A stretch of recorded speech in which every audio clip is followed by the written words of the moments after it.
মহান আল্লাহ রাব্বুল আলামিনের কাছে শুকরিয়া জানাই। আল্লাহ রাব্বুল আলামিন আমাকেও আপনাদের এই তাফসিরুল কোরআন মাহফিলে আসার সুযোগ করে দিয়েছেন। এখানে আরও অনেক এলাকার গণ্যমান্য মুরব্বীরা আছেন, আমার মা বোনেরা আছেন। আমি আপনাদের এই এলাকার জনপ্রতিনিধি হিসাবে উপস্থিত হয়েছি আপনাদের কাছে দোয়া চাওয়ার জন্যে, আপনাদেরকে সালাম দেওয়ার জন্যে। আসসালামু আলাইকুম ওয়া রাহমাতুল্লাহি ওয়া বারাকাতুহু। আউযু বিল্লাহি মিনাশ শাইতানির রাজীম। বিসমিল্লাহির রহমানির রহিম। আবারও মহান আল্লাহ রাব্বুল আলামিনের দরবারে লাখো কোটি শুকরিয়া জানাই, দরুদ ও সালাম জানাই আমাদের প্রিয় নবী, যার ওসিলায় আমরা এই পৃথিবীতে এসেছি, যার ওসিলায় আমাদের এই পৃথিবীর সৃষ্টি হয়েছে। আসসালাতু আসসালামু আলাইকা ইয়া রাসূলুল্লাহ, আসসালাতু আসসালামু আলাইকা ইয়া হাবিবাল্লাহ, আসসালাতু আসসালামু আলাইকা ইয়া সাইয়্যিদুল মুরসালিন, আসসালাতু আসসালামু আলাইকা ইয়া রাহমাতাল লিল আলামিন। আমাদের প্রিয় নবী হযরত মুহাম্মদ সাল্লাল্লাহু আলাইহি ওয়াসাল্লামের প্রতি লাখো কোটি দরুদ ও সালাম জানাই। আমি টেলিভিশনের বক্তা নই, আমি আন্তর্জাতিক খ্যাতিসম্পন্ন কোনো আলেম নই, কোরআন এবং হাদিসের উপর আমার তেমন কোনো ধারণা নাই। এখানে যাদের বক্তব্য শোনার জন্য আপনারা উপস্থিত হয়েছেন এবং এই মির্জাপুর জামে মসজিদ এবং খামার কাচাই জামে মসজিদের কমিটির লোকজন এত বড় আয়োজন করেছেন, ওনারা আপনাদের সামনে গুরুত্বপূর্ণ গল্প আলোচনা করবেন। কোরআন এবং হাদিসের আলোকে আমাদের জীবনকে আলোকিত করার জন্যে মূল্যবান বক্তব্য উপস্থাপন করবেন। আমি সংক্ষেপে দু একটি কথা বলে আমি আমার বক্তব্য শেষ করব। আমি আজকেই ঢাকা থেকে এসেছি আপনাদের এখানে শরীক হওয়ার জন্যে, আপনাদের কাছে দোয়া চাওয়ার জন্যে। আপনারা আমার জন্য দোয়া করবেন, কিন্তু আপনারা যদি দোয়া করেন, আমি যদি ভালো না হই, সেই দোয়াটা কি কাজে লাগবে? হ্যাঁ, আপনারা আমার জন্য দোয়া করলেন, আল্লাহ এমপি সাহেব কে হায়াতে তৈয়বা দান করেন, উনি যেন ভালো কাজ করে। কিন্তু কালকে সকাল থেকে আমি খারাপ কাজ করলাম, আমার দোয়া কি কাজে লাগবে? আমি মিথ্যা কথা বললাম, আমি মানুষের হক থেকে বঞ্চিত করলাম, আমি এতিমের হক থেকে বঞ্চিত করলাম, এই দোয়া কি কাজে লাগবে? আমার ভাই হযরত মাওলানা আমিনুল ইসলাম সাহেব বলেছেন যে প্রতি বছর যেন এরকম তাফসিরুল কোরআন মাহফিল হয়, এবং আপনারা সবাই বলেছেন যে অবশ্যই হবে। হাত তুলে বলেছেন না? কিন্তু প্রতি বছর তাফসিরুল কোরআন মাহফিল হবে। আমিও চাই কোরআন এবং হাদিসের আলোকে আমরা আমাদের জীবনকে অতিবাহিত করি, পরিচালিত করি। কিন্তু এই যে সারা রাত ধরে আমাদের ইসলামী চিন্তাবিদ হযরত মাওলানা সিরাজি সাহেব, আমিনুল ইসলাম সাহেব, ফখরুল ইসলাম হাদি সাহেব, আশরাফ আলী সাহেব ইসলামের উপর বক্তব্য রাখলেন, আমরা এক কান দিয়ে শুনে আরেক কান দিয়ে বাইর করে দিলাম। তাহলে প্রতি বছর এরকম তাফসিরুল কোরআন মাহফিল করার অর্থ হবে? কোনো মানে আছে? কোনো মানে নাই। এটা একটা লোক দেখানো কাম হবে। আমার নাম ইকবালুর রহিম, আমার নামের সাথে আল্লাহর নাম আছে রহিম, আছে না? কিন্তু আমার কেন জানি মনে হয় যে আমরা ধর্মটা এখন পালন করি, আমার ভুলও হতে পারে, হয়তো সিরাজি সাহেব আমার 101টা ভুল ধরতে পারেন, আমার কথাকে ভুল মনে করতে পারেন, কিন্তু আমার নিজস্ব একটা উপলব্ধি আছে। সে উপলব্ধিটা হচ্ছে আমরা এখন ধর্মটাও পালন করতেছি লোক দেখানোর জন্যে, আল্লাহকে খুশি করার জন্য নয়, রাসূলুল্লাহ সাল্লাল্লাহু আলাইহি সাল্লামের নির্দেশনা মোতাবেক নয়। মহান আল্লাহ রাব্বুল আলামিন আমাদের সৃষ্টি করেছেন তার নৈকট্য লাভের জন্য। ওমা খালাকতুল জিন্নে ওয়াল ইনসা ইল্লা লিয়াবুদুন, আমি জিন এবং ইনসানকে সৃষ্টি করেছি আমার ইবাদতের জন্যে, ইবাদত ছাড়া অন্য কিছু জন্য নয়। আমরা কি আসলেই ইসলামের নাম ধারণ করে নিজের নামের উপর রহিম করিম জব্বার লাগিয়ে আমরা কি ইসলামের কাজগুলি সঠিকভাবে পালন করছি? তাহলে এই প্রতি বছর তাফসিরুল কোরআন মাহফিল করে এই হাজার হাজার টাকা খরচ করে এই ইসলামী আন্তর্জাতিক খ্যাতিসম্পন্ন আলেম ওলেমাদের এনে কোনো লাভ হবে? ইসলামের কিছু বেসিক জিনিস আছে, যে জিনিসগুলি যদি আমরা পালন করি, এই পৃথিবী এই বিশ্ব ব্রহ্মাণ্ড মহান আল্লাহ রাব্বুল আলামিন সৃষ্টি করেছেন, মানুষকেও আল্লাহ রাব্বুল আলামিন সৃষ্টি করেছেন। ওয়াল্লাহুল্লাযী লা ইলাহা ইল্লাহু আলিমুল গায়বি ওয়াশ শাহাদাতি হুয়ার রহমানুর রহিম। ওয়াল্লাহুল্লাযী লা ইলাহা ইল্লাহু আল মালিকুল কুদ্দুসুস সালামুল মুমিনুল মুহাইমিনুল আজিজুল জব্বারুল মুতাকাব্বির সুবহানাল্লাহি আম্মা ইউশরিকুন। ওয়াল্লাহুল খালিকুল বারিউল মুসাওবিরু লাহুল আসমাউল হুসনা ইসাব্বিহু লাহু মা ফিস সামাওয়াতি ওয়া মা ফিল আরদ ওয়া হুয়া আজিজুল হাকীম ওয়া হুয়াল আজিজুল হাকীম। এই বিশ্ব ব্রহ্মাণ্ডে যা কিছু আছে সমস্ত কিছু আল্লাহ রাব্বুল আলামিন সৃষ্টি করেছেন, কিন্তু মানুষকে বলেছেন, এবং সবাই আল্লাহর শ্রেষ্ঠত্ব ঘোষণা করে, কিন্তু মানুষকে উনি বলেছেন আশরাফুল মখলুকাত। মানুষকে উনি শ্রেষ্ঠত্ব দিয়েছেন। কেন শ্রেষ্ঠত্ব দিয়েছেন? মানুষের মধ্যে এমন একটা জিনিস দিয়েছেন যেটা তার অন্য কোনো সৃষ্টির মধ্যে দেন নাই। কোন জিনিস যা বলেন দেখি ভাই?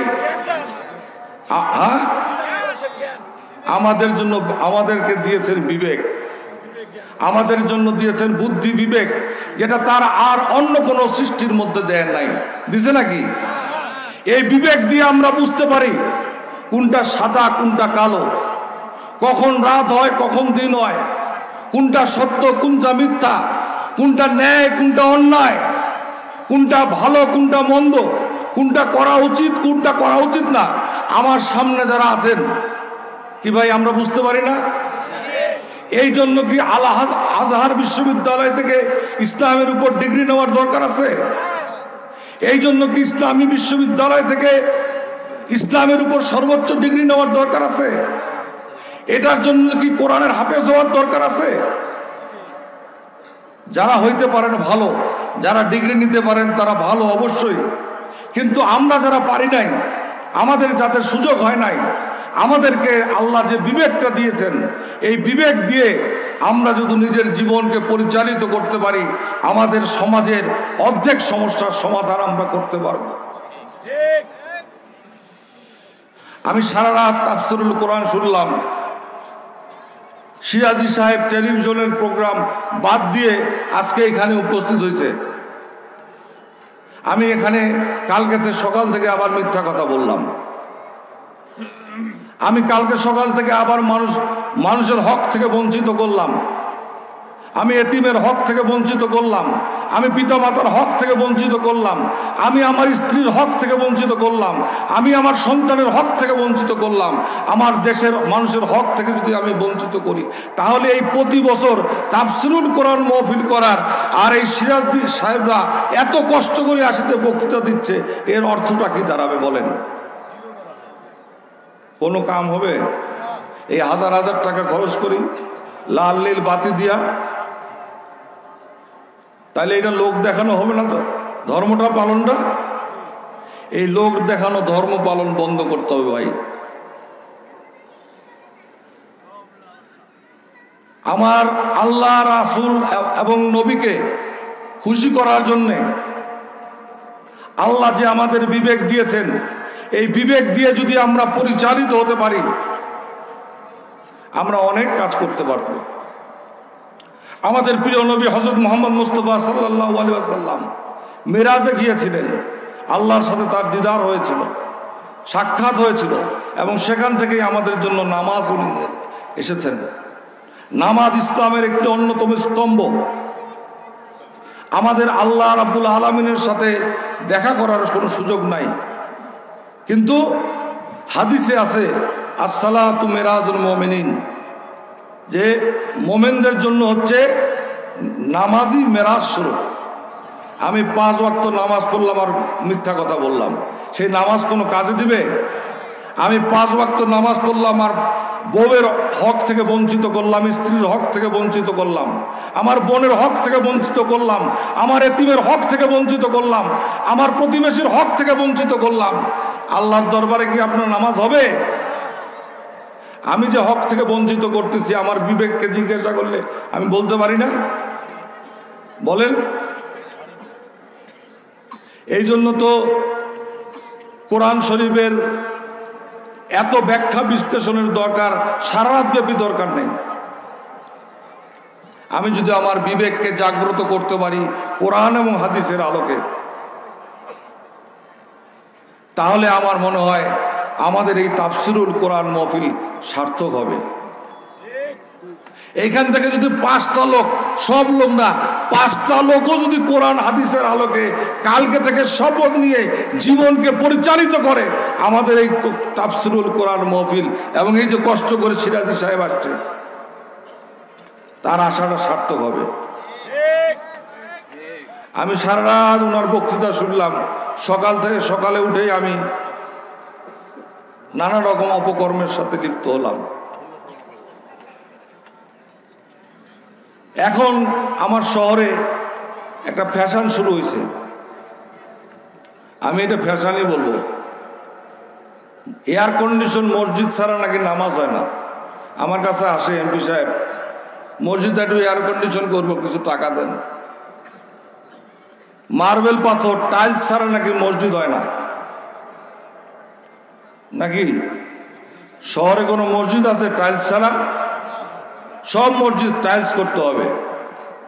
সে টাইল যদি ঘুষের টাকার হয়, সেই টাইল যদি দুর্নীতির টাকার হয়, সেই এয়ার কন্ডিশন যদি এতিমের হকের টাকা আত্মসাৎ করা হয়, স্ত্রীর হক থেকে বঞ্চিত করার টাকা হয়, সেই টাইলসওয়ালা মসজিদে কি নামাজ হবে? হ্যাঁ, বলা হুজুররা বললে জোরে বলেন, আমি বললে একটু আস্তে বলতেছেন, কি ঠিক না বেটে? এই যে এখন বোঝা যাচ্ছে। আমি কিছুদিন আগে শহরের একটা মসজিদে গেছিলাম। আমি প্রায় প্রতি শুক্রবারে বিভিন্ন মসজিদে নামাজ পড়তে যাই। তা আমাকে পরিচয় করা দিচ্ছে মসজিদ কমিটির সভাপতি, ডিসি অফিসে চাকরি করতেন। নাম বললে সবাই চিনবেন, অনেকেই চিনবেন। টুপি আছে, দাড়ি আছে, বয়স্ক মানুষ। বললো যে মসজিদ কমিটির সভাপতি অনেক দানশীল ব্যক্তি। আমি তো চিনেও না চিনার ভাড়ান করি, আমরা রাজনীতি করি তো একটু মাথার মধ্যে একটু শয়তানি কাজ করে। তা আমি একটু চিনেও না চিনার ভান করলাম। আমি বললাম যে বেশ ভালো কথা, সালাম দিলাম। আমি বলে যে অনেক দানশীল ব্যক্তি, মসজিদ কমিটির সভাপতি হয়েছে, আগে ডিসি অফিসে চাকরি করত। লোকটাকে আমি চিনতাম ছোটবেলা থেকে, যেহেতু আমার বাবা ওকালতি করতো, ডিসি অফিসের সাথে একটা সম্পর্ক ছিল। সারাটা জীবন ঘুষ খাইছে ভাই, সারা জীবন।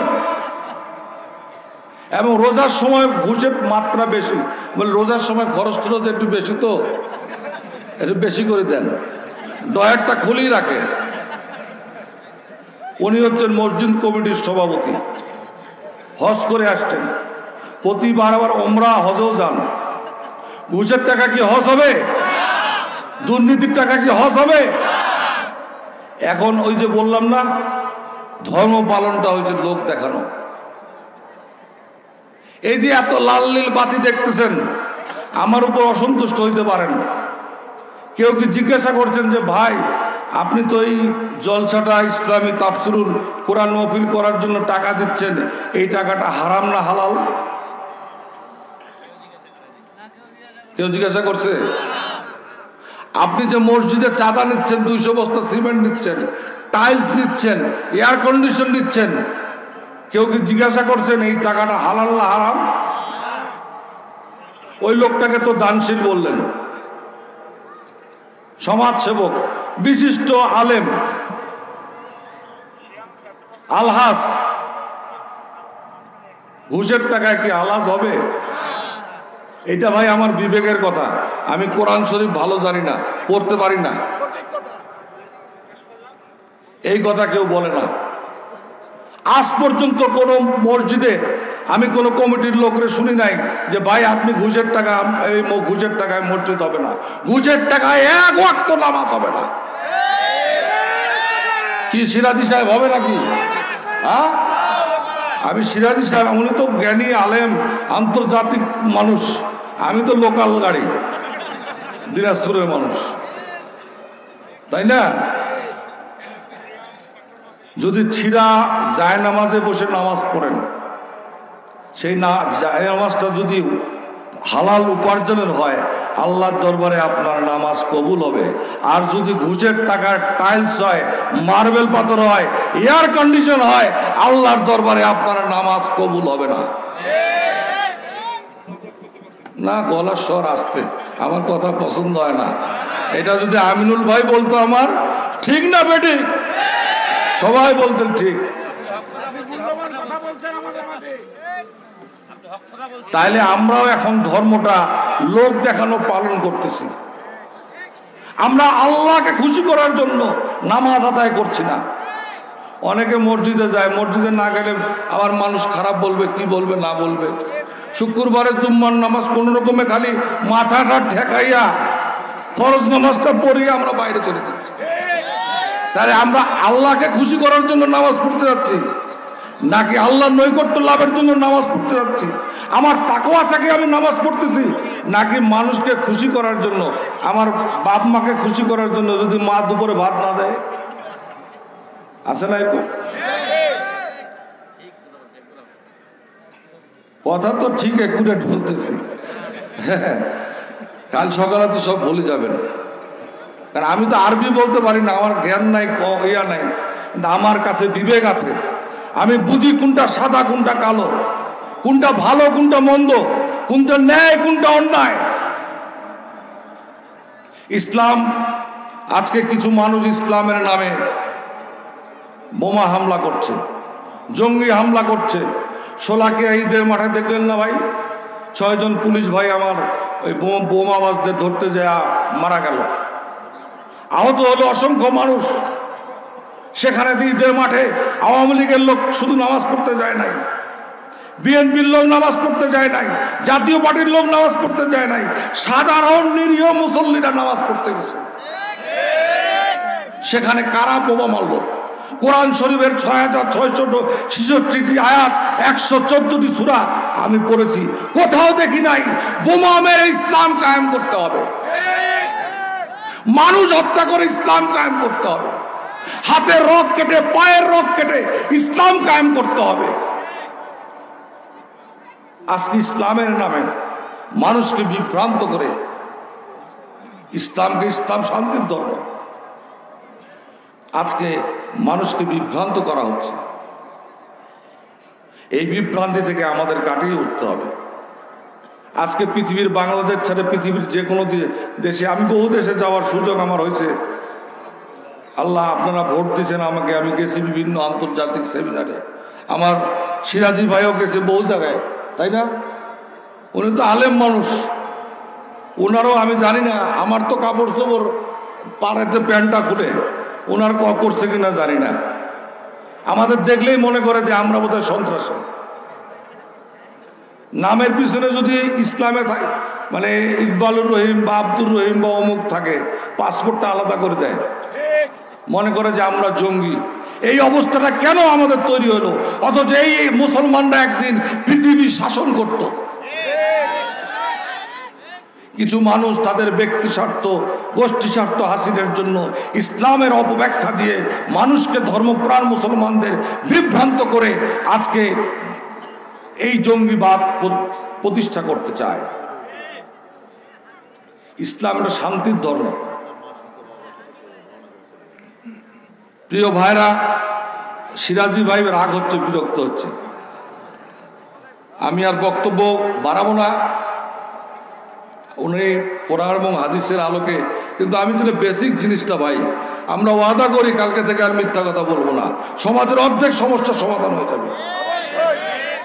আমরা বলি যে কালকে থেকে আর কোনো মসজিদের দান বাক্সে ঘুষের টাকা নিব না, দুর্নীতির টাকা নিব না, চুরির টাকা নিব না, এতিমের হক মারা টাকা নিব না। দেখবেন যে সমাজের অর্ধেক সমস্যার সমাধান হয়ে গেছে।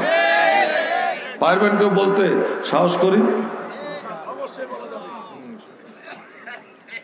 যদি আল্লাহর প্রতি বিশ্বাস থাকে, যদি সত্যি প্রকৃত মোমেন হিসাবে আমরা মৃত্যুবরণ করতে চাই, তাহলে এই ফাঁকিবাজি আমাদের বন্ধ করতে হবে।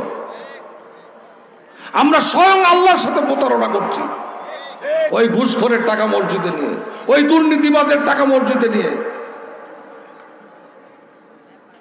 আর একটু জোরে যদি বলি, আমি জানি না এই লাইটগুলা সব কি হালাল রুজির না হারামের পয়সায়। মুসকি মুসকি হাসিয়েন না। এখন বিভিন্ন জায়গায় দেখতেছি ইসলামী তাফসিরুল কোরআন মাহফিল হচ্ছে। কোরআন মাহফিল ভালো কথা, আমরা তো মসজিদও খুতবা পাঠ করতেছি, ইমাম সাহেবরা খুতবা দিচ্ছে, ব্যাখ্যা দিচ্ছে, তো মানুষ তো ভালো হয় না। সারা রাত ধরে এই কোরআনের তাফসির শুনতেছে, কিন্তু মানুষ ভালো হচ্ছে না।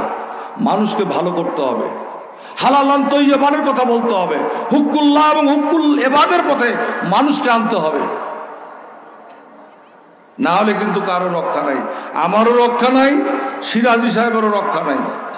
নাকি রক্ষা পাইতে পারেন? হ্যাঁ, সিরাজি সাহেবের হাসি খুব সুন্দর। আমি এত সুন্দর হাসি হলে আরো 1 লাখ ভোটে বেশি জিততাম। ঠিক না বেঠিক? তাহলে আমাদেরকে ইসলামের প্রকৃত অর্থ বুঝতে হবে, কোরআন এবং হাদিসের পথে আমাদের চলতে হবে। শুধু লোক দেখানো ইসলাম, মুখে বিসমিল্লাহ আর কাজ সব আস্তাগফিরুল্লাহ আর নাউজুবিল্লাহ করলে হবে না। বুঝছেন?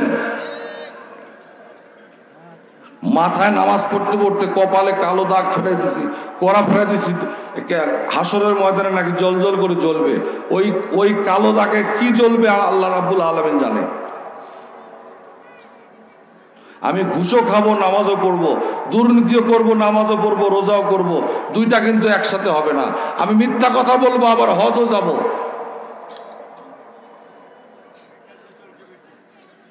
আমাকে একটা করতে হবে। তো যাই হোক, আমি আর বক্তব্য বাড়াবো না, আপনারা আমার জন্য দোয়া করবেন। আমিও মানুষটা ভালো না, তবে ভালো হওয়ার চেষ্টা করি, ভালো কাজ করার চেষ্টা করি, মানুষের সেবা করার চেষ্টা করি, এতিমের হক আদায়ের জন্য চেষ্টা করি, গরিবের হক আদায়ের জন্য চেষ্টা করি। আমি সংসদ থেকে যে বেতন ভাতা পাই, সমস্ত ছেলেমেয়েদের, গরিব বাচ্চাদের লেখাপড়ার জন্য দান করে দেই। আমরা ভাই বোনরা মিলে 2টা এতিমখানা চালাই। বেশি পারি না, যতটুকু পারি আমরা চেষ্টা করি। আমি আওয়ামী লীগ করি বা বিএনপি করি বা কোনো দল করি, সেটা বড় কথা নয়। আমি মোমেন কিনা, আমি মুসলমান কিনা, মৃত্যুর সময় আমার কিন্তু এটাই পরিচয় হবে নাকি? মৃত্যুর আগে আমরা সবাই বলতে চাই লা ইলাহা ইল্লাল্লাহ মুহাম্মাদুর রাসূলুল্লাহ, এই কথা বলে যেন আমাদের মৃত্যু হয় একজন মোমেন হিসাবে। আমি নাকি আমি আওয়ামী লীগের বড় নেতা হিসাবে মরতে চাই, মন্ত্রী হিসাবে মরতে চাই? নিশ্চয়ই না। আল্লাহ যেন আমাদেরকে মোমেন হিসাবে মৃত্যুবরণ করে, এবং সেই চেষ্টা যেন আমরা করি। আমরা সবাই যেন সবার জন্য দোয়া করি। আমরা আল্লাহ যেন আমাদের ভালো কাজ করার তৌফিক দান করেন। আল্লাহ যেন আমাদের মিথ্যা কথা বলা থেকে দূরে রাখেন। আল্লাহ যেন আমাদের হালালান তৈয়বানের পথে চলার তৌফিক দান করেন। পবিত্র কোরআন শরীফের সূরা বাকারায় আছে, আমাদের সংসদেও লেখা আছে এই আয়াতটা, ওয়ামা তালবিসুল হাক্কা বিল বাতিলি ওয়া তাকতুমুল হাক্কা বিল বাতিলি লাআল্লাকুম তাত্তাকুন। হে মুসলমানরা, তোমরা সত্যকে মিথ্যার সহিত মিশ্রিত করো না, আর মিথ্যাকে সত্য বলে প্রচার করো না, তাহলে দোজখের আগুন থেকে রক্ষা পাবে না।